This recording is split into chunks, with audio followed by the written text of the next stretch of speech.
mamalit ka sakyanan sa una dato kay ka. Munang di jud mang palit og sakyanan kay para ra sa dato. Ug unya labi na depende sa kultura.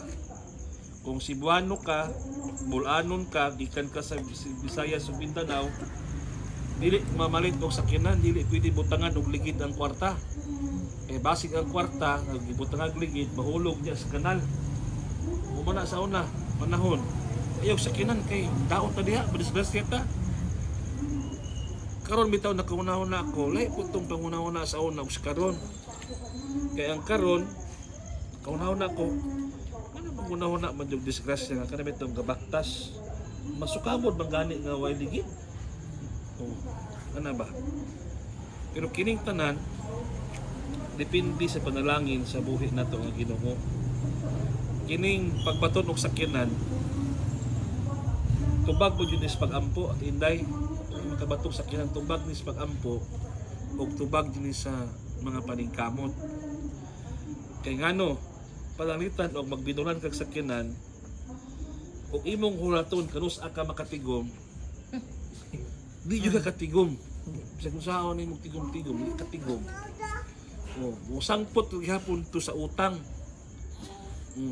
musangpot gihapon muna ang nindot kayo nalipay sab ko isip uyuan kita nato ako mga pagumangkon nga sinso may mga sakyanan.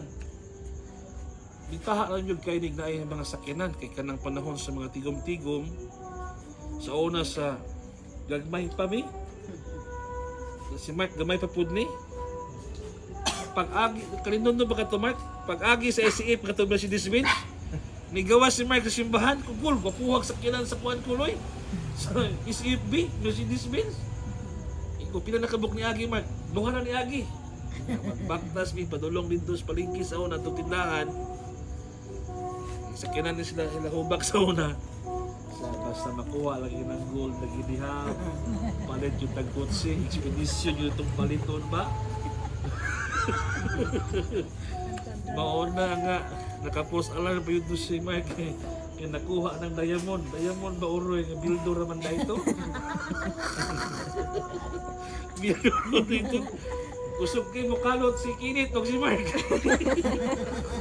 Kusog kayo mo kalot kayo. Makakuha ang bulawan ni palit ng kutsi. Kusog kayo. Huwag problema. Salon-salon yun. Bagkinaon sa kuy-kuy. Para makapalit ng kutsi, makuha ang kutsi. Ang bulawan. Wala.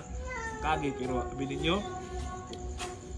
Salamat punta sa Ginoo nga. Huwag yun ta mangundang sa pagpangalagan. Nanuman. Naka-provide naman yun ang Ginoo nato aning sakyanan. Naka-provide naman yun bisag kung saon. Muna ingon sa Bible 103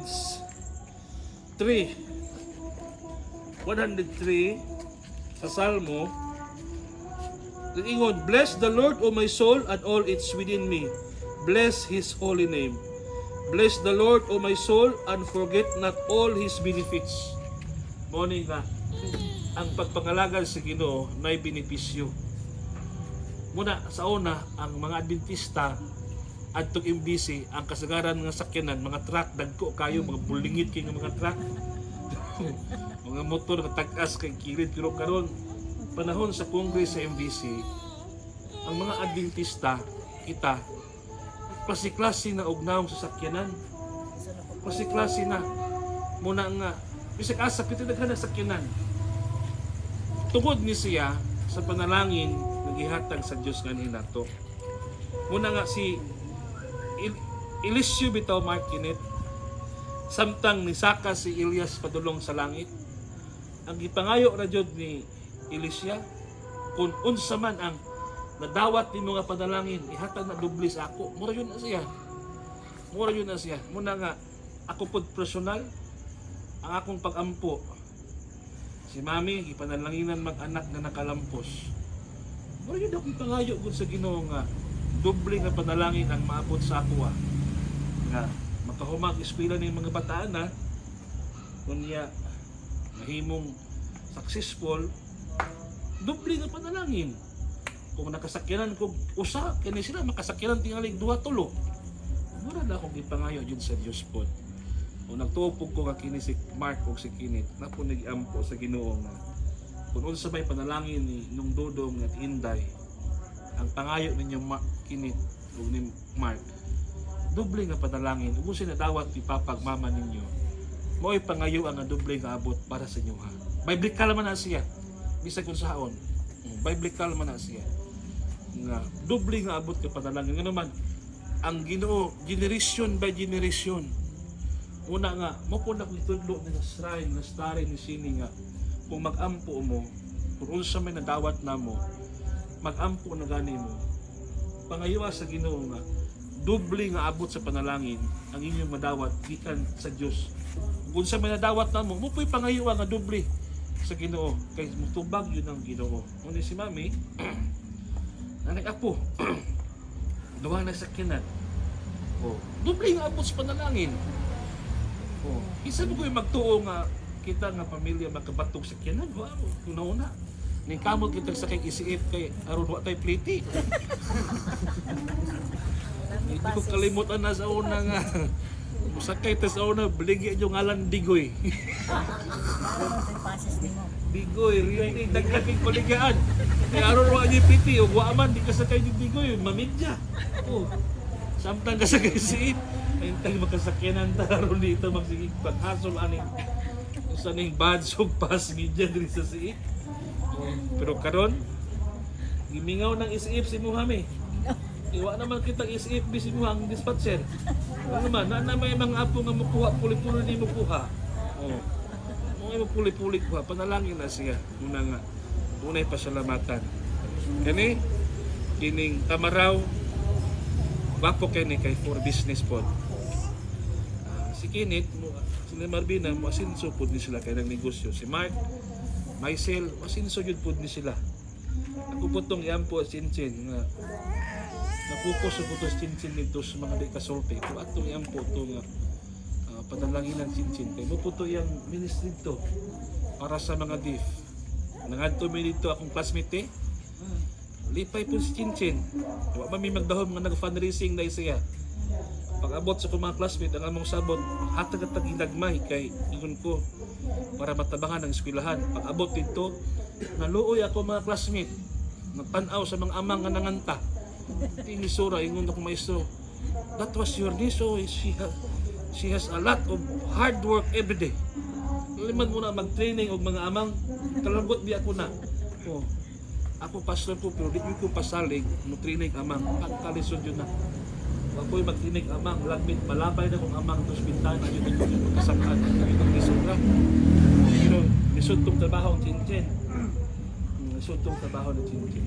Pero Christ Inday, kung sa may nadawat at Inday, expected na yun na nga. Doble ang maabot nga ito siyang mga kabataan. Kaya biblical man ko na siya. Nga naman, all benefits.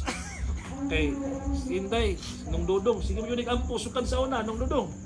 Nga mga kabataan, makabatog may kaugmaon, wala siyang may kaugmaon, mag-iampo, itubag na sa Ginoo. Unstoppable na siya, bisag kung saan niya magpugong-pugong na. Bisag maglisod pa na siya, ang tubag sa pag-ampo, balik na siya. O yun na siya ang ampo sa ginikanan. Kani sila, nahimo na pong ginikanan. Si Sam, 4 plus 4 Sam. Oh. Si Wiwi, dulag tarak-tarak na pulos na nga. Pulos tarak-tarak, ingon mo kayo na, basig mahimo ning kontraktor. Kay naamang ko'y natay nako'y sakop pitos panabo nga si Sister Camino nga siya joy driver sa mga dump truck. Ang driver nga dump truck, huwo. Huwo ang dump truck driver. Dagko kayo, mo itigdam. Nagsugod si ginagmay. Hangtod na ka, permero ka na pang mini dump truck, sunod na, huwo. Oh, ginagmay pa ito katindahan nila, hantod nga, naglampo. Ang ilang mga silingan, lisod na sila sa una. Pero, itubag ang patampo, wala sa ginikanan, itubag ang sa mga anak. Muna sa exo. Ito'y padayon, who redeems your life from destruction, who crowns you with loving kindness and tender mercies. Kung ingon ni kinit-kinina na yung mga pagsulay, normal lang mga pagsulay, pero ang mga pagsulay, malakas na yun siya. Wala niyo yung pagsulay nga magpundo. Kung multiple choice man ang pagsulay. ABCD. Padayon, hunong, none of the above. Mura man na, multiple choice, ABC. Kung imong answer A, padayon. Pero letter B, undang, or letter C, none of the above, why mahimo? Wala tanan, tabla. Nga naman, ingon ang Ginoo, who crowns you with loving kindness and tender mercies, who satisfies you with good things. Muna yung pinakanindot niya. Who satisfies you with good things, Marbina. Panabitang, tagbawon ka sa Ginoo sa mga maayong butang. Because, so that your youth is renewed like the eagles. Kamu mga batanon. Sayo pa kayo nakasakyanan. Sayo pa kayo muna kasakyanan dyan. Muna ingon sa Ginoo nga, who will crown you? God will crown you with success. Sama sa agila. Sabi ninyo, daghan kayo ang na may mga tao nga bisag makaapod o sa kinanilog yun mamalit kay nasira o nakulong atong kultura sa una nga ayaw butlanging ligid ng kwarta kay mahulog sa kanal. So mo yan, pero makapalit good pero wala yun na malit. Pero sa inyo kay mga batanon nakapalit og sakinan sa yupas kinabuhi, meaning to say di na yun siya mawala ang sakinan ninyo. Kabahin na yun ni kaning mirage, pang pamilya kani, pang negosyo. Kung ampo ayun sa Ginoo nga, musamot ni kaasin sus kini. Musamot ni kaasin sus kini si Barbela o si Mark. Mata kabalo nga. Ini si Mark mahimo ning doktor puhon. Ogi mahimong doktor si Mark, si Samsam may mahimong doktor. Kung si kini tuwa ma-engineer si Wiwi boy mahimong engineer. Ano naman na? Kini madungagan pa man yun yung sakyanan ni. Kay basta risk taker tayo kini imo ning ikuha. Madungagan pa yun siya. Madungagan pa yun siya. Daghan kong kaila nga mga businessman na nahimo yung successful sa kinabuhi. Di pa'y taana. Di pa yun taana. O si Mark, duty, myself, duty sa eskwelahan nasyonal, Samsam, mahimo na yung successful sa tanang mga panahon. Pero ayaw mo kalimot Mark net nga itudlo lang yun sa mga kabataan. Isil-sils lang utok. Kung sa may naabot ninyo, itudlo sila nga pangayua sa Ginoo na kung sa'y nakabot na mo, iampo nga dubli pa ang inyong madawat. Muna yung pinakalabing maayo nga pag-ampo. Tudlo daan doon. Aron nga magbaton silang kaisipan nga kung unsay na dawat ni mama at papa kung sa ilang edad nakabiyos, nakamirage, nakatamara unsa man pag abot na kog dako madubli pa pailad na ko anang edad. Muna si mami yung pangandoy ako nanong ng mga pangandoy na makapasis yun sa SCF B5 yun kayo ko pagkapasis sa SCF sorry yun itong Davao pagka-expire problema na kay dugay man rin nyo. Nalapag mga dagan sa mami nito sa pisinas, bugak maa. Muna sa nananato, nakasakay yung isip ng badge. Nung karon, mga tayo sakit isip, pulos na Mirage, Maraw, Bios, ang sakyan. Iniya, ampo lang ta kanunay sa Ginoo. Tanang panahon naman yung risky sa dalan. At ano yung yampo, yung mga risky sa dalan. Ampo lang yung takanunay sa Ginoo. Di lang yung ma-discourage. Magamit yun po sa buhat. Ang mga sakyanan na gitugyan na ninyo. Dili kay inyong pasakyan o daghang kaisunan. Kanang ingon magamit sa buhat. Ikaw mismo, mo yung muadto dito sa naiwali. Ikaw mismo makatabang. Kaya di man po maayo nga imong sakyanan, imong ipagamit sa buhat nga imong sakyanan maguba, sakitan itong kasing-kasing. Tapos ani, bago pa ni, nakasaan ko nga apil yun sa buhat, pakargahan ako 50 kabuk mga nitimo diri. Pagka 2 ka bulan, nibuto ang shock tag 40,000. Yung mahayan ako sa kalibutan. So, ingon na lang ko nga, kini sakyanan na og gamiton sa buhat lahi ako ikarga dili ako pwede naman kargahan og snack pwede naman na siya dili kinahanglan nga imong gamito sa buhat, imo yung kargahang titindaghan na to the point nga ikaw mismo mag-suffer. So mo nang gingon sa Biblia, be wise like a serpent. Ano na ka-simple. Dili mo requirement yun nga ingon kang kinit. Atong gamiton imo sa kinan sa kusig. Kanya imong paangkasan o pitindaghan ng mga tao. Risky man po na kayo.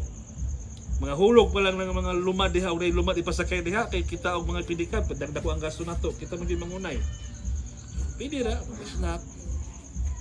Ana nga mga pamaagi sa itong kinabuhi. So, dagdag mga pamaagi kung saon pagtabang sa buhat. So, karong gabi na amo dala na perfume kay mag-act of blessing ta. Itong perfume. Oh, act of blessing ta para ani karon.